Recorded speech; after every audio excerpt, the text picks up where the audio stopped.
Hey, Professor Gardner. I'm wondering about the rules of photography and how I can get better at my craft. Well, hello there, Max. See, I'm more than glad to help you understand the basic rules of photography. Great, I can't wait to learn. Alright, so, first and most important aspect of photography is to understand what photography truly is. See, photography is the science, art, and application. Get that for you right there. The science, art, and application and practice of creating durable images by recording the light or other electromagnetic radiation, either electronically by means of an image sensor or chemically by means of a light-sensitive material such as a photographic film. Okay, I really don't understand what any of that means.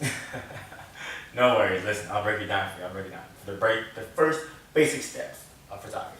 Okay, maybe that'll help me because what you just said went completely over my head. Okay, we're gonna start with the definition of aperture. In the photographic world, aperture, right, I'm gonna write that down. Aperture, it is sort of a light or an opening, so to say, which light can travel through.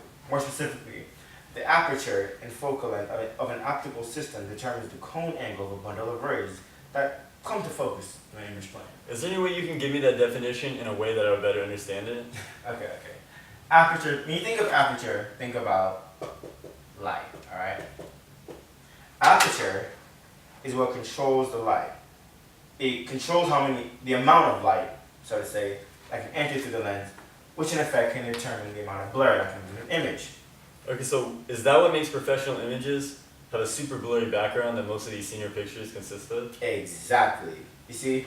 But how does one measure the degrees of blurriness that the picture has? I'm so glad you guys actually cut me off. You see, the way that one measures, the blur is f-stop, which is going to lead into my next topic. But what are f-stops? That really doesn't sound familiar to me. F-stop, right there, okay.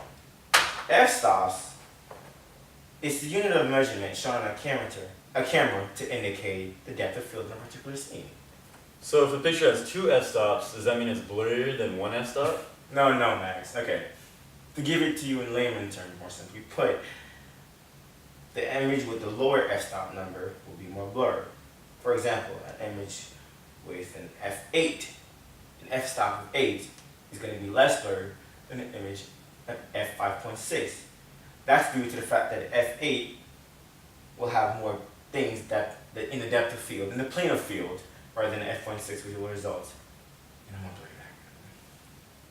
Oh wow, so basically if I want to have a creamy background effect, I need to get a camera that can go as low as possible in f-stops. Exactly, but that's just one step on becoming a better photographer. Thanks, Professor Gardner. This really helps. No problem.